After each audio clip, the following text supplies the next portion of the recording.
Bonjour et bienvenue sur ma chaîne Nao Mystique. Aujourd'hui, on explore les dimensions invisibles, les messages subtils et ce que l'âme te murmure lorsque ton mental se tait enfin. Aujourd'hui, je t'invite à plonger avec moi dans un sujet aussi lumineux que mystérieux, le passage dans la lumière. Ce thème m'a été inspiré par notre très chère et tendre Amandine Potier, dont je te recommande fortement d'aller jeter un petit coup d'œil à la chaîne. Alors, cette lumière que tant décrivent au bout du tunnel, que cache-t-elle vraiment?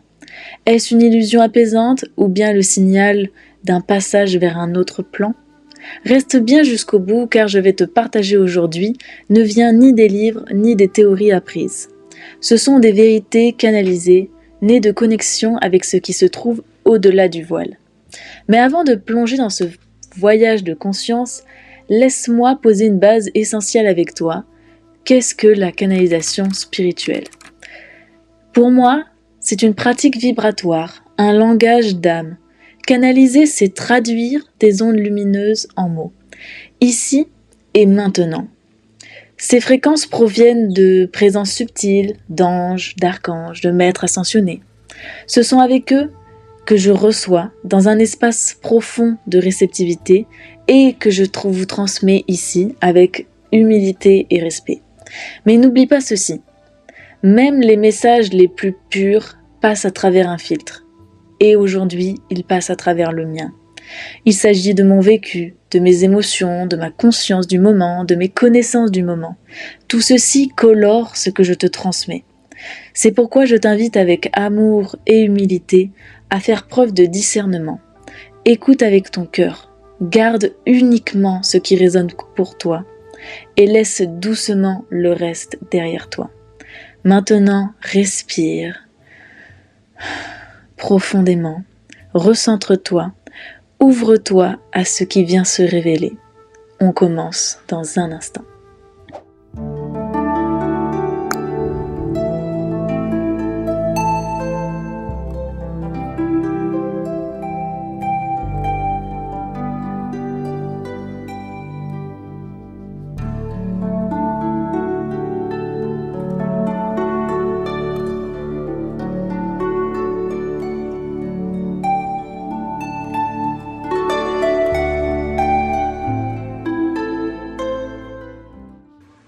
Bonjour, donc on se retrouve pour le message canalisé.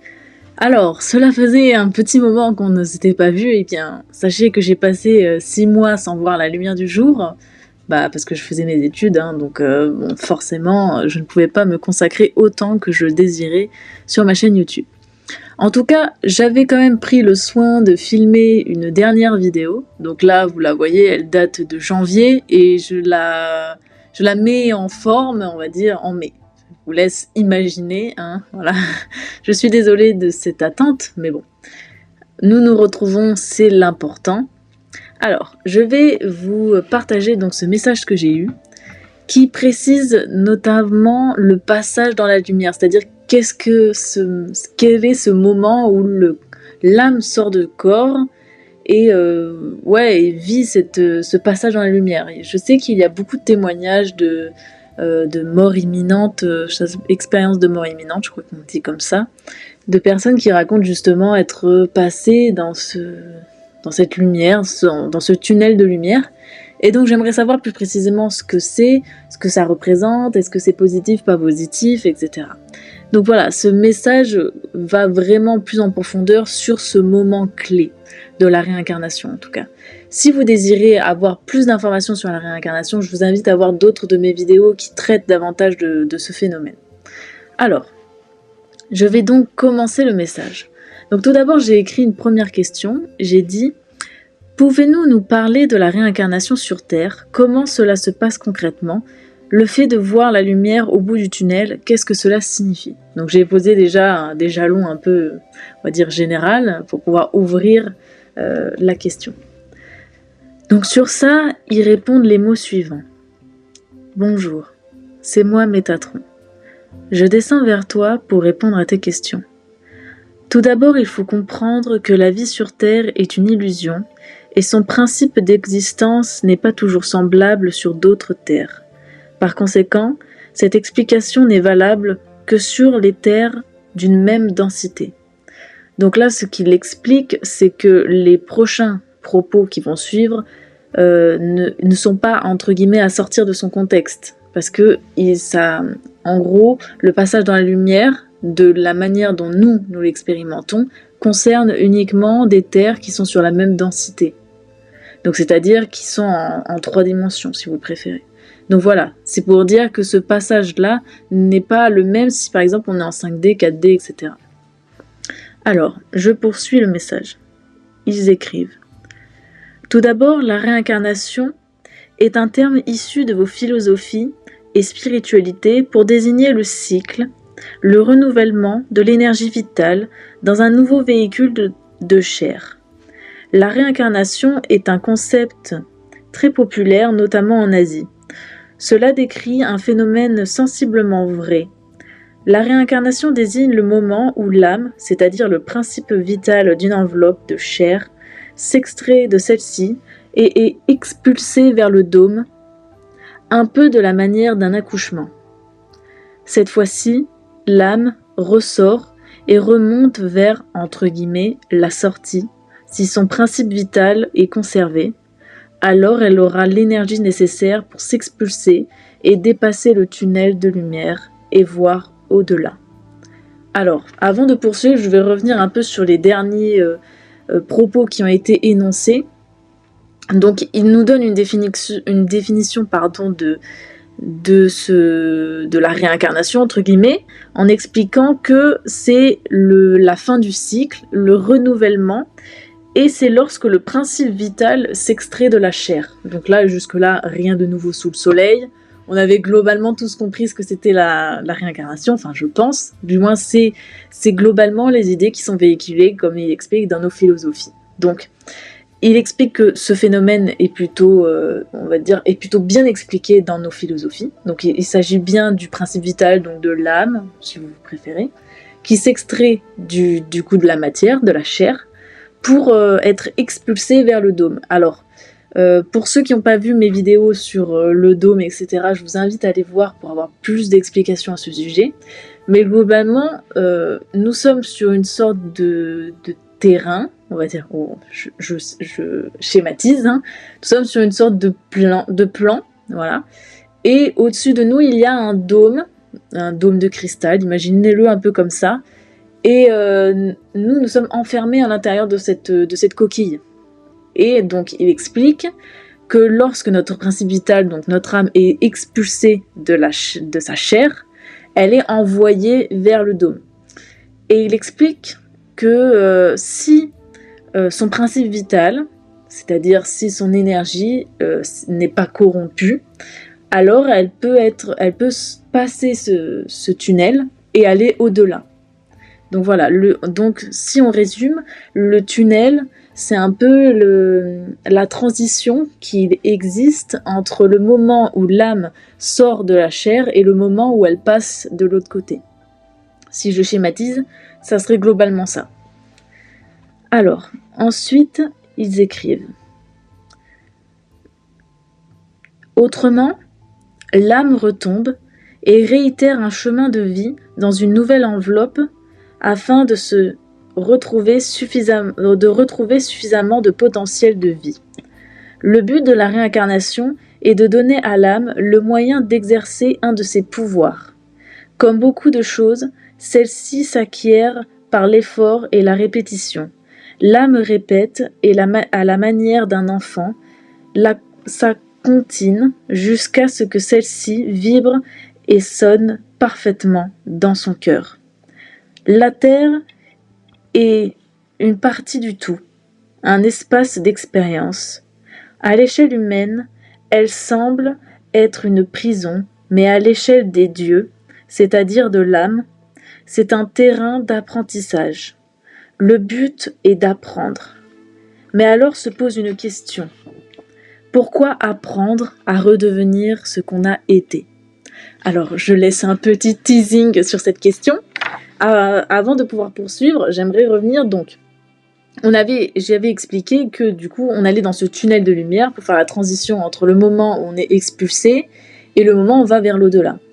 Mais pour pouvoir aller vers l'au-delà, enfin dans l'autre monde si vous préférez, c'est pas permis à tout le monde. Ça dépend de ton potentiel, de ton potentiel de vie. Par exemple, si ton âme, entre guillemets, est trop lourde, elle va retomber dans une nouvelle incarnation sur Terre. Vous voyez ce que je veux dire ? C'est par exemple le mythe égyptien où la personne pose son âme sur une balance pour voir si elle est plus légère que la plume. Eh bien, en fait, c'est ça. C'est-à-dire que si votre âme, au moment de l'expulsion et du passage dans le tunnel, elle est trop lourde, elle va retomber. En somme, voir le tunnel n'est pas quelque chose de mauvais, c'est juste une étape, en réalité, dans le processus. Voilà, je voulais revenir un peu là-dessus parce que je sais qu'il y a des personnes qui ont un peu peur et tout ça, mais c'est juste une étape. Et si vous le voyez et que vous passez pas, en fait, au-delà, eh bien, en fait, vous allez revenir sur Terre. Donc c'est pour ça peut-être qu'il y a cette vision un peu négative du tunnel, c'est si vous restez dedans, eh bien, vous allez retomber sur Terre. Donc voilà, ça c'était important de le préciser. Et il explique que du coup, l'âme, quand elle tombe, elle exerce son pouvoir, c'est-à-dire sa capacité à se renouveler, c'est-à-dire à vivre une nouvelle vie, à s'incarner, etc. Et donc, lors de ce travail du coup de réincarnation, l'âme vient pour apprendre et exerce du coup sa capacité de se régénérer, pour retrouver son potentiel, pouvoir s'expulser et partir pour de bon. En gros, c'est pour ça. Donc là, l'âme, si elle retombe sur Terre, elle revient apprendre ce qui l'a, entre guillemets, alourdi. Et du coup, on en était resté sur... mais une question se pose, pourquoi apprendre à redevenir ce qu'on a été ? Eh bien, c'est une très bonne question, Métatron, j'attends avec impatience ta réponse. Alors, à cela, ils répondent. Tout simplement car cela fait un petit moment que l'on a oublié qui on est.